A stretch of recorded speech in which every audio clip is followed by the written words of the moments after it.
Yes mga kamaninay, so magluto day taan ni karon og palapa mga kamaninay no.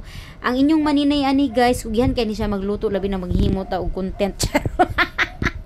So ingani mga kamaninay, imo ra gid ni siya ang imong mga ingredients ani mga kamaninay. First, ang oil.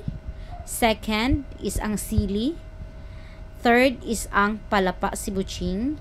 And fourth, kani dayon siya ang dilis mga kamaninay. So mura gid ni siya mga kamaninay, ang imong pagluto ani unahon nimo ang syempre ang kala man gyud imuhugasan, dayon sunod ipabukal ang mantika, ilunod na dayon nimo ang dilis. Ang dilis gid ang atong unahon ani mga kamaninay pag luto. Kay ngano man para dili siya mapagod. Dayon imo din na siyang haunon mga kamaninay, imong haunon. Dayon imo na sa hugasan balik ang imong kanang kalha. Pagkasunod imo na dayong magpabukal na sad ka otro og kanaang oil para ilunod na sa dayon nimo ang sili. Para ang sili mao na siya maluto daan ang sili. Then pagkaluto sa sili nga ma-feel na nimo siya nga medyo na nag-brown, imo na sa dayong ilunod ang sibujing. Sibujing kaning mura bitaw siya sibuyas mga kamaninay gagagmay. So muna siya mga kamaninay, imo lang din na siyang ihalo-halo.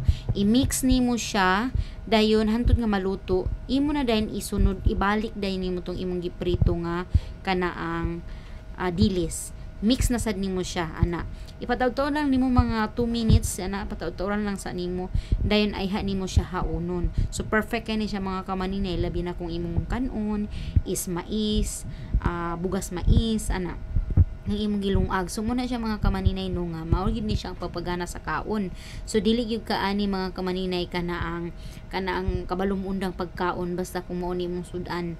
Dayon na lang kay nay utan or unsa ba day mong laing sudan kay lain man pud kung mura pud nimo saligan kay puro ra man ni siya kanaang spicy ra ba kaayo ni basin unya madaot ang imong tiyan labi na tong naay mga hyperacidity. So grabe kay ni sa ka spicy, dapat na po kay other food nga kanaang sudan.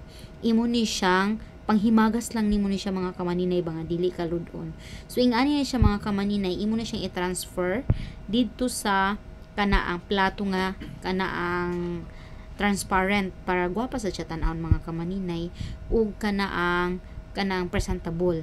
So ganahan kay kaanig kaon. Ang uban andi man ni diretso mahurot mga kamaninay, imo lang sa ni siyang isulod sa balunan, takluban kay para sa next na sad nga kaon kung gusto na sad nga nay panghimagas. So imo ra siyang abrihan kay dili man siya dali madaot mga kamaninay. So dili dali siya madaot nga pagkaon. Moabot pa ni siya mga 3 days. Ang uban gani usahay gani moabot ni siya 1 week. Labi na dili lang nimo siya kanang usa lang ka spoon ang imong gamiton, dapat naagid kay kanang spoon nga kanang para ragid niya kanang moy imong ipang kuha sa iya serving spoon ana. So muna siya mga kamaninay nga dili gyud ta kanaang makaundang anig kaon tungod sa ka lami. Muna siya mga kamaninay muna na siya.